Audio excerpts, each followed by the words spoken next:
Hello, everyone. Welcome to our series of Earthonomics, where we shall discuss various issues and concepts related to the field of economy. And our today's topic of discussion is Atmanirbhar Bharat, the 20 lakh crore economic package announced by Pradhan Mantri day before yesterday. Now, हमारा जो focus होगा ना इस video में वो एक तो होगा ब्रीफ में आत्मनिर्भर पैकेज है क्या उसको डिस्कस करना, बट ज्यादातर हमारा फोकस होगा प्रॉब्लम्स एसोसिएटेड विद आत्मनिर्भर भारत. ऑलराइट, इसको हम क्रिटिकल एस्पेक्ट से देखेंगे. Clear? So what shall we cover in this video? Now सबसे पहले तो हम देखेंगे the recent news about lockdown 4.0 जो अनाउंस करा है 17 मई के बाद, and ₹20 lakh crore fiscal package जो अनाउंस करा है सरकार ने. Then why is there a need for fiscal stimulus, क्यों जरूरत है.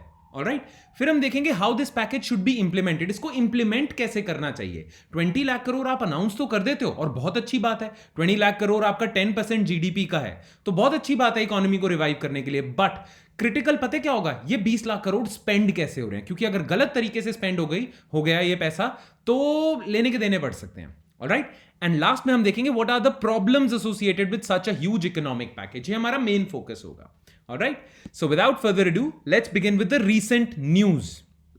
Now, while announcing Lockdown 4.0 beyond May 17, PM Modi announced an economic stimulus package for 20 lakh crore. Now, पहले जो हमारे सरकार ने अनाउंस करा था ना इकोनॉमिक पैकेज, वो था प्रधानमंत्री गरीब कल्याण योजना. तो वो जो गरीब कल्याण योजना थी ना, बहुत सारे जितने भी लोग थे वो इसे क्रिटिसाइज कर रहे थे. वो कह रहे थे कि जो गरीब कल्याण योजना में जितना पैसा खर्च होगा ना, that is just 1% of your GDP. और जितनी भी बड़ी बड़ी कंट्रीज है ना, वो कम से कम more than 10% of your GDP spend कर रही है अपनी इकोनॉमी को बचाने के लिए. इंडिया सिर्फ 1% ऑफ जीडीपी ही खर्च कर रहा है.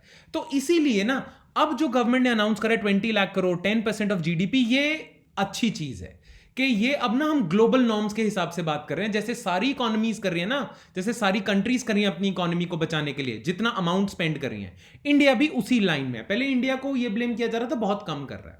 हाँ, एक बात ध्यान रखना, ये 20 लाख करोड़ में प्रधानमंत्री गरीब कल्याण योजना इंक्लूडेड है. जो पैसा प्रॉमिस करा था ना प्रधानमंत्री गरीब कल्याण योजना में, वो इसमें इंक्लूडेड होगा. नाउ प्रधानमंत्री ने सिर्फ ये नहीं कहा कि हम इकोनॉमिक स्टिमुलस पैकेज देंगे, प्रधानमंत्री ने कुछ और बातें भी बोली हैं विच आर कवर्ड अंडर आत्मनिर्भर भारत. प्रधानमंत्री ने कहा है कि आत्मनिर्भर भारत के through we are not just gonna provide fiscal stimulus के इकोनॉमी में पैसा पंप करेंगे, हम रिफॉर्म्स पैकेज भी लेके आएंगे. हम इंडिया में स्वदेशी एंटरप्राइजेस, स्वदेशी बिजनेस को भी ग्रो करेंगे. राइट, तो ये ना एक पैराडाइम शिफ्ट होगा. प्रधानमंत्री ने कहा है कि ना हर क्राइसिस ना एक अपॉर्चुनिटी प्रेजेंट करता है. जैसे हर क्राइसिस, जैसे ये कोरोना वायरस क्राइसिस आया था ना, तो इस क्राइसिस ने हमें नुकसान तो बहुत दिया है बट हमें एक फायदा भी दे दिया. प्रधानमंत्री ने बताया था कि बिफोर लॉकडाउन हमारे कंट्री में एक भी पीपीई किट नहीं बनती थी, एक भी N95 मास्क नहीं बनता था. बट आज कोरोना वायरस की वजह से हम 2 lakh PPE kits and 2 lakh N95 mask daily produce कर रहे हैं. तो कोरोना वायरस को अगर हम ये जो क्राइसिस है इसे अपॉर्चुनिटी लेके चले तो हम इंडिया का स्ट्रक्चर पैराडाइम शिफ्ट लेके आ सकते हैं इंडिया के स्ट्रक्चर में. एंड दैट इज व्हाट आत्मनिर्भर भारत सीक्स टू अचीव, कि इंडिया की इकोनॉमी को का पैराडाइम शिफ्ट हो, बिल्कुल तख्ता ही पलट दो. ऑलराइट, सो अब हम देखते हैं ये लिखा क्या हुआ है. This economic package will be with a clearly defined leap towards economic reforms that will lead to Aatmanirbhar Bharat. अब आत्मनिर्भर का आपको पता ही है, हिंदी का जो वर्ड है उसका मतलब क्या है, self reliant. This 20 lakh crore package already includes measures announced at the beginning of the lockdown. जो लॉकडाउन के बिगिनिंग में प्रधानमंत्री गरीब कल्याण योजना में बोला था वो इसमें इंक्लूडेड है. Alright, The PM said that this economic package would not be based on incremental changes. ये ऐसा नहीं है स्लो एंड स्टेडी रिफॉर्म्स नहीं होंगे, एकदम से बिग बैंग रिफॉर्म्स होंगे. ये इंक्रीमेंटल चेंजेस का मतलब होता है स्टेप बाय स्टेप. ये कह रहे हैं नहीं, ये स्टेप बाय स्टेप नहीं होगा आत्मनिर्भर भारत, ये बिग बैंग रिफॉर्म्स होंगे. यही लिखा हुआ ना, but a quantum leap in bold reforms with regard to land, labour, law and liquidity. Clear? Now PM presented this crisis as an opportunity. अभी मैंने कहा था ना, फॉर कंप्लीटली ओवरहॉलिंग, मतलब कंप्लीटली स्ट्रक्चरली चेंज करना India system and ramping up India's economic capacity. और इस चीज को कैसे प्रेजेंट करा प्रधानमंत्री ने? प्रधानमंत्री ने कहा कि ये क्राइसिस एक अपॉर्चुनिटी है, और ये क्राइसिस अपॉर्चुनिटी कैसे है उसके लिए प्रधानमंत्री ने ये एग्जाम्पल कोट करा कि by citing India's capacity of producing PPE kits and N95 mask. प्रधानमंत्री ने कहा है कि पहले हम कुछ भी नहीं बनाते थे, बट ये क्राइसिस ने हमें अपॉर्चुनिटी दी और हमने अपॉर्चुनिटी ले ली। वैसे ही ये क्राइसिस हमें और अपॉर्चुनिटीज दे रहा है अपनी इकोनॉमी को स्ट्रक्चरली चेंज करने के लिए, तो हम अब वही करेंगे। ऑलराइट, तो हम देखते हैं अब कि ये अचीव क्या करना चाह रहे हैं। डीकोडिंग आत्मनिर्भर भारत। आत्मनिर्भर भारत ब्रॉडली मतलब क्या है? सबसे पहली चीज, आत्मनिर्भर का मतलब होता है सेल्फ रिलायंट। आपकी इकोनॉमी सेल्फ रिलायंट कब होती है? जब आपकी इकोनॉमी में गुड्स एंड सर्विसेज लोकली ज्यादा प्रोड्यूस होते हैं। आपको बाहर के इंपोर्ट्स पे डिपेंडेंट नहीं होना पड़ता, बाहर की इन्वेस्टमेंट पे डिपेंड होना नहीं पड़ता। ठीक है, तो सबसे पहला पॉइंट है आत्मनिर्भर भारत का, localising of supply chains and promotion of local brands. अगर आपने पीएम की स्पीच सुनी थी तो आपने सुना होगा, उन्होंने कहा था कि जितने भी बड़े बड़े ग्लोबल ब्रांड्स हैं वो पहले छोटे छोटे ही ब्रांड्स थे। उन्हीं के लोगों ने उन ब्रांड्स, छोटे ब्रांड्स को इतना प्रमोट करा कि आज वो बड़े ब्रांड्स बन गए। तो प्रधानमंत्री कहते हैं कि हमें भी इंडिया के छोटे छोटे ब्रांड्स को ऐसे ही सपोर्ट करना पड़ेगा, बिकॉज लॉकडाउन में हमने देखा है कि काम ये लोकल ब्रांड्स ही आए थे, बाहर से तो इंपोर्ट्स वगैरह बहुत कम हो गए थे। Right, so localising of supply chain मतलब कि गुड्स एंड सर्विसेज इंडिया में डोमेस्टिकली प्रोड्यूस होने लग जाएं। क्लियर? देन नेक्स्ट क्या था? अब अगर हम कह रहे हैं कि हम लोकलाइज करना चाहते हैं सप्लाई चेन, हम अपने लोकल ब्रांड्स को प्रमोट करना चाहते हैं, तो कई लोग ना ये कहना शुरू हो जाते हैं कि आप ना इनवर्ड लुकिंग इकोनॉमी हो रहे हो, अब आप क्लोज्ड इकोनॉमी हो रहे हो, आप ओपन इकोनॉमी नहीं हो। तो आत्मनिर्भर भारत का मतलब ये नहीं है कि इंडिया क्लोज्ड इकोनॉमी होगा, बाहर से इंपोर्ट एक्सपोर्ट ज्यादा नहीं करेगा। यहां पे प्रधानमंत्री ने क्लियरली कहा है, दिस आत्मनिर्भर Bharat is neither exclusionary nor isolationist. ठीक है, हम ना अपने आप को काट लेंगे दुनिया से, ना आइसोलेट करेंगे। As a matter of fact India की फिलॉसफी रही है वसुदेव कुटुंबकम की, कि the entire world is our family. तो हम वर्ल्ड के साथ काम करेंगे और उनको हेल्प करेंगे। राइट, आत्मनिर्भर भारत का मतलब यह है। और लास्ट चीज क्या बोली आत्मनिर्भर भारत में? It is not just a financial stimulus but a reform stimulus, कि ये सिर्फ पैसा पंप नहीं करेगा इकोनॉमी में, ये रिफॉर्म्स भी लेके आएगा। इकोनॉमिक लिबरलाइजेशन रिफॉर्म्स के साथ साथ गवर्नेंस रिफॉर्म्स भी लेके आएगा। राइट, तो ये रिफॉर्म्स पैकेज है rather than financial package. Clear? अब पीएम ने ना 5 पिलर्स ऑफ आत्मनिर्भर भारत बताए थे कि इन 5 पिलर्स पे हम काम करेंगे तो इंडिया की इकोनॉमी आत्मनिर्भर हो जाएगी। अब वो 5 पिलर्स क्या हैं? 5 pillars of this new economy which the honorable prime minister envisioned. Alright, सबसे पहले तो उन्होंने बोला था एक पिलर है हमारी नई इकोनॉमी का इंफ्रास्ट्रक्चर। हमें इंफ्रास्ट्रक्चर पे अच्छे से काम करना पड़ेगा, वो बहुत ज्यादा जरूरी है। इंफ्रास्ट्रक्चर ही हमें आगे लेके जाएगा। एंड इंफ्रास्ट्रक्चर से मतलब हमारा क्या है? Roads, bridges and all. ठीक है, देन डेमोग्राफी पे काम करना पड़ेगा। ये बहुत सारे जो पुअर लोग हैं, माइग्रेंट लोग हैं, इनको सपोर्ट करने के लिए अभी कुछ नहीं है, और हम सारे न्यूज में देख ही रहे हैं कि माइग्रेंट वर्कर्स के साथ क्या क्या बीत रही है। तो डेमोग्राफी, हमारी पॉपुलेशन को भी सपोर्ट करने के लिए, सबका साथ सबका विकास, जो पुअरेस्ट ऑफ द पुअर है उनको सपोर्ट करने के लिए ये नई इकोनॉमी में स्पेस होगी। Then next, technology driven systems. हम टेक्नोलॉजी के थ्रू काम करेंगे। ये कोरोना वायरस हमें ना अपॉर्चुनिटी दे रहा है। अब आप देख रहे होगे कि वर्चुअल स्कूल्स, वर्चुअल सारा वर्क फ्रॉम होम वगैरह, ये सारी चीजें टेक्नोलॉजी के थ्रू हो रही हैं। तो अब प्रधानमंत्री का विजन ये है कि ना अब वर्ल्ड थोड़ा सा चेंज होता जा रहा है और टेक्नोलॉजी पे हमारी ना रिलायंस बढ़ती जा रही है। तो हम भी टेक्नोलॉजी ड्रिवन इकोनॉमी को प्रमोट करेंगे जहां टेक्नोलॉजी का रोल है। Then next, strengthen demand supply chains with supply chains based on local sourcing. पहले हमारी जो सप्लाई चेन्स थी वो बहुत सारी बाहर से आती थी, हम बाहर से ज्यादा इंपोर्ट करते थे।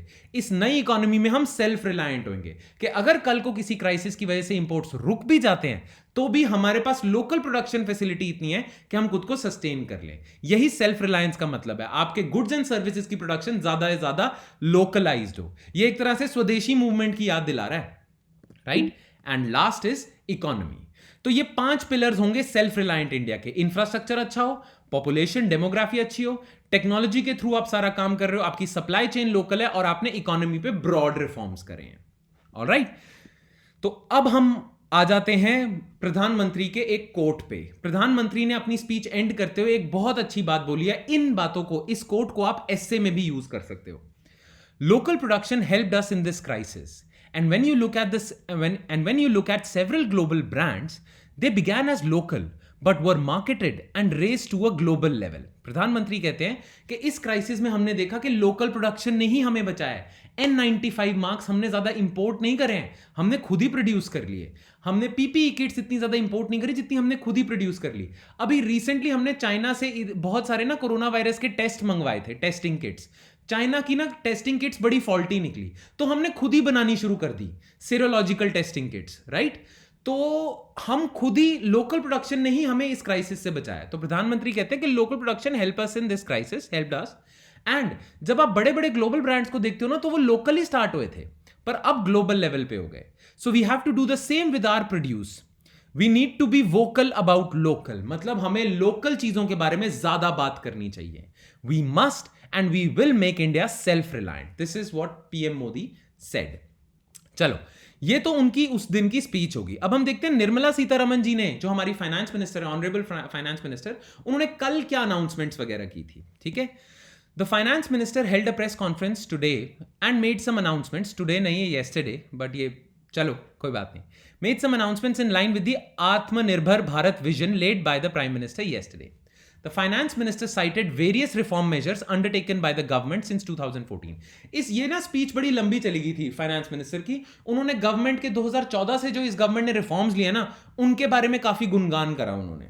ठीक है, फिर उसके बाद बताया, गुणगान करने के बाद, कि ये जो हमने रिफॉर्म्स लिए हैं, इसने अब अच्छी खासा बेस बना दिया है, जिसकी वजह से हम ये फिस्कल पैकेज दे पा रहे हैं, राइट. फिर उसके बाद उन्होंने अनाउंस करा कि वो क्या क्या अनाउंस करें, क्या है ये 20 लाख करोड़ का पैकेज. क्लियर.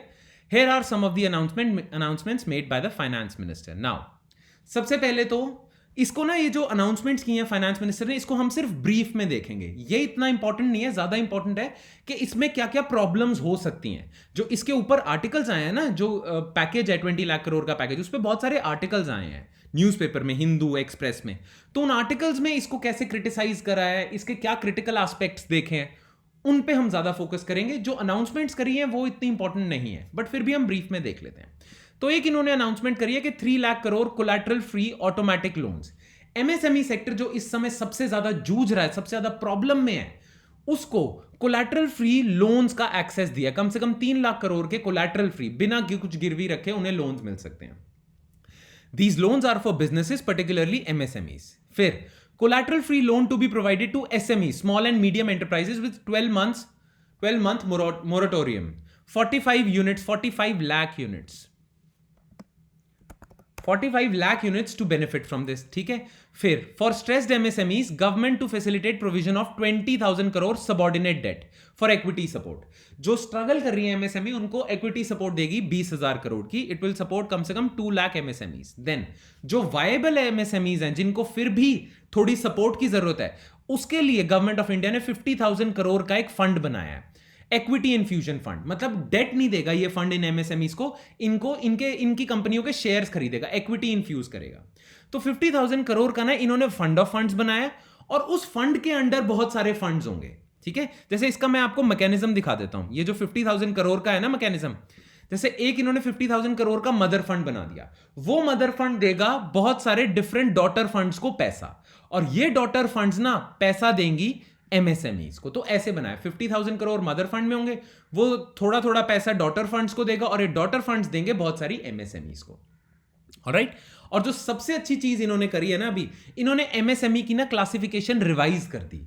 इन्होंने थ्रेशोल्ड बढ़ा दिया, जिससे से ज्यादा बिजनेस यूनिट्स एमएसएमई की स्कीम्स का फायदा उठा सके. पहले जो क्लासिफिकेशन थी ना, वो क्या थी कि माइक्रो यूनिट्स मैन्युफैक्चरिंग में वो होते हैं जिनकी इन्वेस्टमेंट कम से कम 25 लाख की है. स्मॉल वो होते हैं जिनकी 5 करोड़ से कम की इन्वेस्टमेंट है. और मीडियम एंटरप्राइजेस वो हैं मैन्युफैक्चरिंग में जिनकी investment in plant and machinery, यहां ऊपर लिखा है investment in plant and machinery और इक्विपमेंट, वो 10 करोड़ से कम की है. अब इन्होंने ना रिवाइज कर दिया. रिवाइज्ड एमएसएमई क्लासिफिकेशन क्या है? माइक्रो वो होगा यूनिट जिसकी investment in plant and machinery is less than 1 crore. पहले 25 लाख था, अब 1 करोड़. फॉर स्मॉल इन्होंने 10 करोड़ कर दिया 5 से, और फॉर मीडियम इन्होंने 10 से 20 कर दिया. अब क्या हो गया, क्योंकि इन्होंने लिमिट बढ़ा दी ना, इससे ज्यादा बड़े बड़े कंपनीज भी इस एम्बिट में आ जाएंगी. पहले क्या होता था, जो 15 करोड़ की इन्वेस्टमेंट वाली कंपनी होती थी ना, वो एमएसएमई की क्लासिफिकेशन में नहीं आती थी और उसे ये बेनिफिट्स नहीं मिलते थे. अब क्या होगा, जो 15 करोड़ की कंपनी है वो मीडियम एंटरप्राइजेस कहलाएगी, राइट. तो उसको ये बेनिफिट्स मिल जाएंगे. क्लियर. चलिए, और क्या करा है गवर्नमेंट ने? प्रोक्योरमेंट नॉर्म्स चेंज करें। Global tenders will be disallowed for tenders up to 200 crore. तो 200 करोड़ से कम कम के जो प्रोजेक्ट्स होंगे ना गवर्नमेंट के, गवर्नमेंट ने कुछ सामान लेना है, वो अब गवर्नमेंट ना सिर्फ इंडियंस को ही देगी, ग्लोबल लोगों को नहीं देगी, ठीक है? Then within the next 45 days all pending payments from government and CPSEs to MSMEs shall be cleared. CPSEs यानी कि सेंट्रल पब्लिक सेक्टर एंटरप्राइजेस। जो MSME से सामान खरीदा था ना गवर्नमेंट ने या सेंट्रल पब्लिक सेक्टर एंटरप्राइजेस ने, उसकी अभी तक पेमेंट पेंडिंग थी। तो जितनी भी पेमेंट गवर्नमेंट ने देनी है ना MSMEs को, वो 45 डेज में सारी क्लियर हो जाएंगी। तो MSMEs को थोड़ा लिक्विडिटी मिल जाएगी। Then employ provident fund EPF support extended till August 2020। Government ने ऑलरेडी ना एम्प्लॉय प्रोविडेंट फंड सपोर्ट चलाई हुई थी फॉर MSMEs, ठीक है? अब वो ना उसकी डेडलाइन एक्सटेंड कर दी। एम्प्लॉय प्रोविडेंट फंड में क्या होता है, जितने भी कंपनीज होती है ना, उन्होंने जो अपने फॉर्मल एम्प्लॉयज रखे होते हैं, उनकी तरफ से कुछ पैसा ना कंपनीज उनके प्रोविडेंट फंड में जमा कराती हैं। तो जैसे उनको कुछ सैलरी दे रहे हैं ना, उसमें से कुछ पोर्शन कंपनीज और कुछ पोर्शन वर्कर की सैलरी में से कटेगा और उसके प्रोविडेंट फंड में जमा हो जाएगा। तो ना काफी पैसा ना बिजनेसेस को देना पड़ रहा था अपने एम्प्लॉयज के लिए। तो गवर्नमेंट ने ना वो लिमिट कम कर दिया। गवर्नमेंट ने कह दिया कि हम आपकी तरफ से दे देंगे। तो EPF support for businesses and employees extended till August 2020 which will provide a liquidity relief of 2500 crore. Then, EPF contributions for all businesses and workers shall be reduced to 10% for next 3 months. पहले companies को ना अपने employ की salary का 10% खुद से contribute करना पड़ता था उसके प्रोविडेंट फंड में, ठीक है? सॉरी, 12% करना पड़ता था। अब वो 12 से 10% कर दिया 3 महीनों के लिए, ठीक है?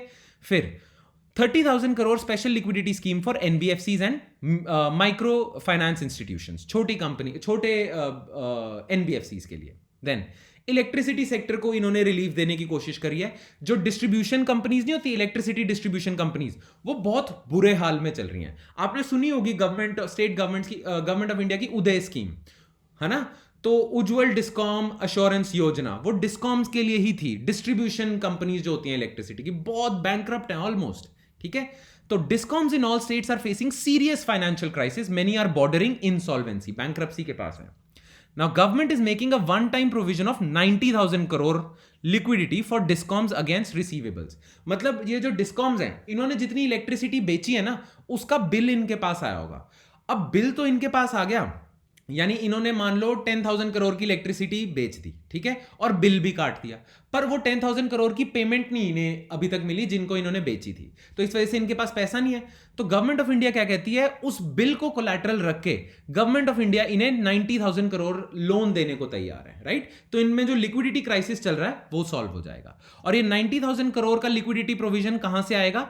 थ्रू पावर फाइनेंस कॉर्पोरेशन, वो देगा, या rural electrification corporation limited, REC देगा। क्लियर?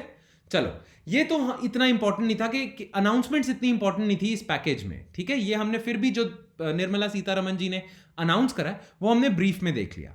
अब हम आते हैं सबसे इंपॉर्टेंट पार्ट पे कि potential problems with the package. इस पैकेज में क्या क्या प्रॉब्लम्स हो सकती हैं वो देख लेते हैं, right?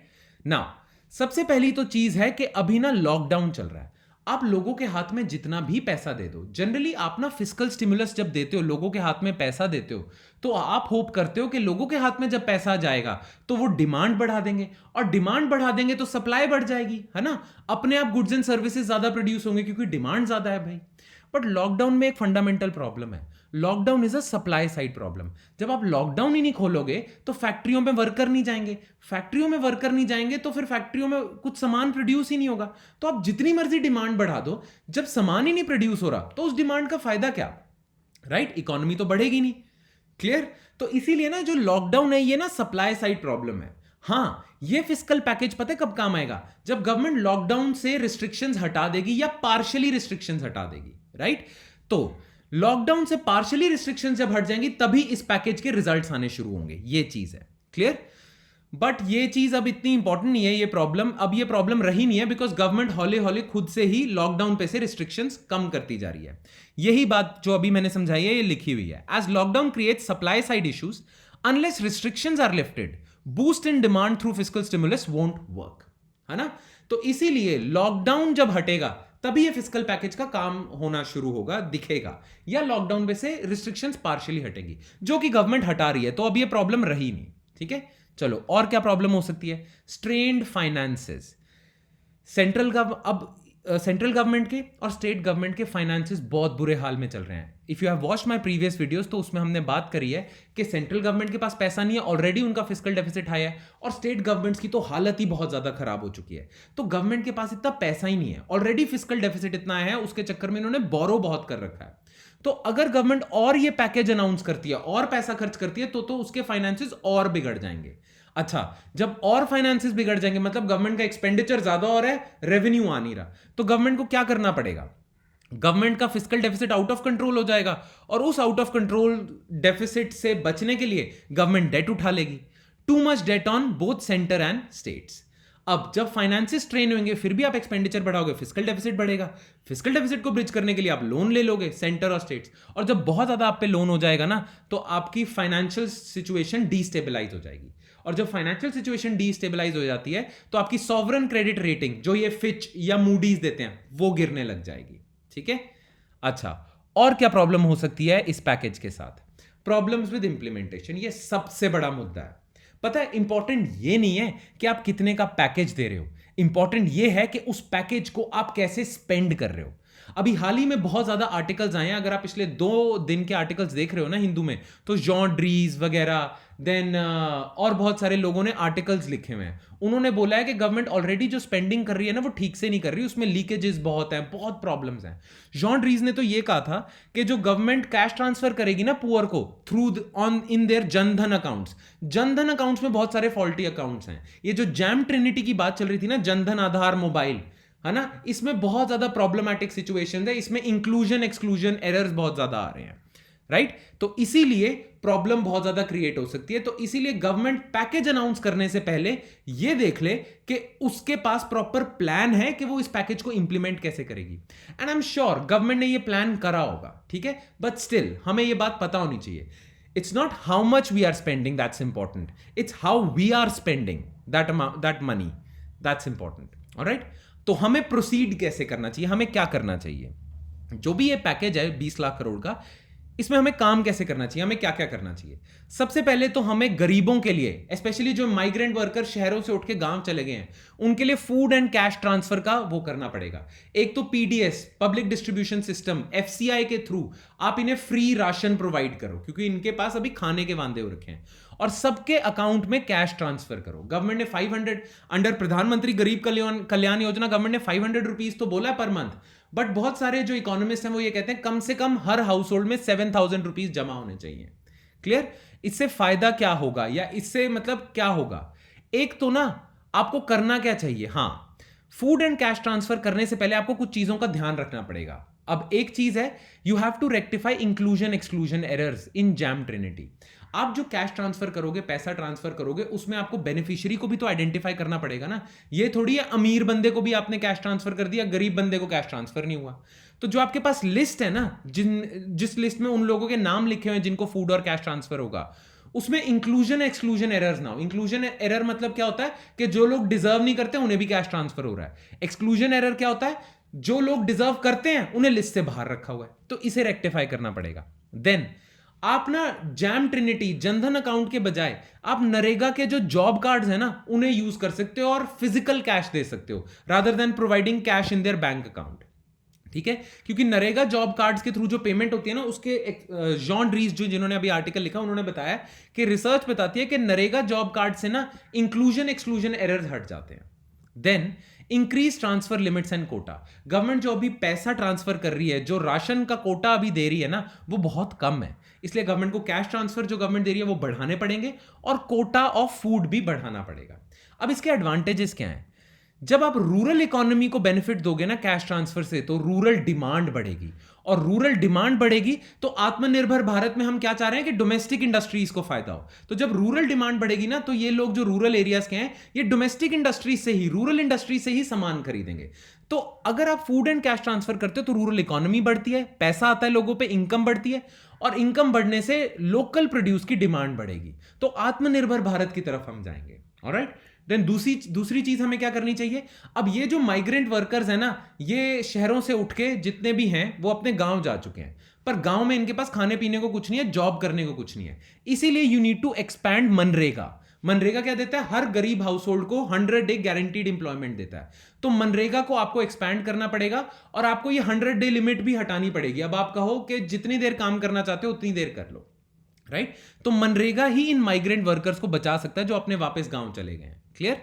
Then third, focus on urban MSMEs. बहुत सारे जो छोटे वर्कर्स हैं, जो अपने माइग्रेंट वर्कर्स जो गांव नहीं गए, जो शहर में रह गए हैं, उनका फायदा तभी हो सकता है अगर एमएसएमई सेक्टर को बचाया जाए। बिकॉज बहुत सारे ऐसे माइग्रेंट वर्कर्स हैं जिनकी जॉब ही एमएसएमई सेक्टर में है। तो एमएसएमई सेक्टर को बचाना बहुत ज्यादा जरूरी है। एमएसएमई सेक्टर बचेगा तो ये माइग्रेंट वर्कर्स जो शहरों में है वो बचेंगे और अर्बन एरियाज की भी इकोनॉमी बचेगी। और अगर अर्बन एरियाज की इकोनॉमी बच गई तो जो रूरल के केस में था, रूरल डिमांड बढ़ रही है तो आत्मनिर्भर भारत हो रहा है, वैसी अर्बन में है, अर्बन डिमांड बढ़ी तो लोकल इंडस्ट्रीज के थ्रू जो प्रोड्यूस है ना उसकी डिमांड बढ़ेगी। ठीक है? और फिर आत्मनिर्भर भारत की तरफ जाएंगे। प्लस अर्बन एमएसएमईज भी तो आपकी लोकल इंडस्ट्रीज हैं, तो वो भी तो आत्मनिर्भर भारत का पार्ट है। तो आप लोकल इंडस्ट्रीज को अगर सपोर्ट कर रहे हो तो उसमें अर्बन एमएसएमईज भी आती हैं, उन्हें भी करो। Clear? And then focus on care economy. Care economy का मतलब पता है क्या है? हेल्थ केयर इंफ्रास्ट्रक्चर पे पैसा डालो। कोविड-19 ने हमें यह बता दिया कि हेल्थ केयर कितना इंपॉर्टेंट है। अभी तक गवर्नमेंट ना हेल्थ केयर के नाम पे ना बस प्राइवेटाइज करती जा रही थी हॉस्पिटल सर्विसेज। अब हमें पता चला है कि पब्लिक एक्सपेंडिचर, गवर्नमेंट का खर्चा on health care, government hospitals, government primary health care centres, government community centres, ये कितने ज्यादा इंपॉर्टेंट हैं। आंगनवाड़ी वर्कर्स, आशा वर्कर्स, ये कितने ज्यादा इंपॉर्टेंट है। तो गवर्नमेंट को ना अपना हेल्थ केयर इंफ्रास्ट्रक्चर अच्छा करना पड़ेगा। आंगनवाड़ी वर्कर्स और आशा वर्कर्स को अच्छी सैलरी देनी पड़ेगी, उनको एनकरेज करना पड़ेगा और ज्यादा से ज्यादा हेल्थ केयर वर्कर्स को लेके आना पड़ेगा। Because you need to increase public expenditure on health care, right? तो इसी के साथ हमारा खत्म होता है आत्मनिर्भर भारत पे हमारी आज की discussion. If you have any doubts related to this video then please write those doubts in the comment section below. I will see you next time with more stuff. Thank you.